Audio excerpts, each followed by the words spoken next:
હું ભરત પ્રજાપતિ, મહામંત્રી કેશોદ શહેર ભાજપ। આપણે બધા જાણીએ છીએ મુજબ તાજેતરમાં કોંગ્રેસના અધ્યક્ષ ખડગેજીએ કેરળની સભાની અંદર જાહેરમાં એવું બોલ્યા છે કે કેરળની પ્રજા ખૂબ શિક્ષિત છે, પરંતુ મોદીજીને હું કહું છું કે આ કોઈ ગુજરાતીઓ નથી, ગુજરાતની પ્રજા અભણ છે, કેરળની પ્રજા બહુ શિક્ષિત છે।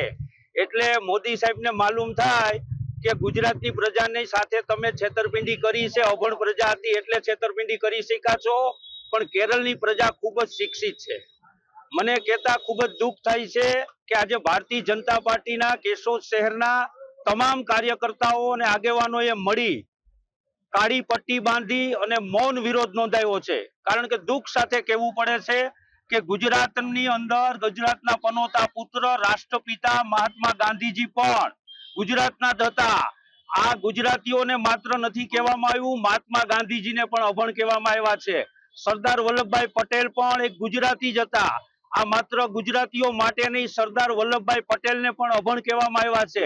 કોંગ્રેસને ભારતીય જનતા પાર્ટી એક આહવાન કરે છે અને ચેલેન્જ ફેંકે છે કે તમે ગુજરાતીઓને હંમેશા છાસવારે ગાળો આપો છો।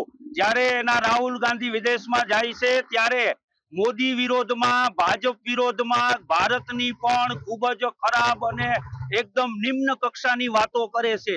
હિન્દુઓ હિંસક છે એવું બોલે છે। હંમેશને માટે મોદી અને ભાજપ વિરોધી માનસિકતાને કારણે તેઓ ગુજરાતીઓને, ભારતના લોકોને પણ આવી ઇનડાયરેક્ટલી આવી રીતે ગાળો આપી કહેવાય। હું આને એક પ્રકારના તમામ ગુજરાતીઓ આને ગાળ ગણે છે। ગુજરાત છે એક વિકસિત રાજ્ય છે। ગુજરાતની અંદર અનેક એવા મહાનુભાવો, અનેક એવા વિરલાઓ પાક્યા છે। ગુજરાત છે સૌથી આગળ પડતું એક રાજ્ય છે અને એને અભણ કહેવું એ ગુજરાતીઓનું મહાન અપમાન છે। અમે ભારતીય જનતા પાર્ટી કેશોદ શહેર અને જિલ્લામાંથી ઉપપ્રમુખ આવેલા બાપુ પણ અમારી સાથે છે। અમે વખોડીએ છીએ, આની નિંદા કરીએ છીએ। ભારત માતા કી જય, વંદે માતરમ।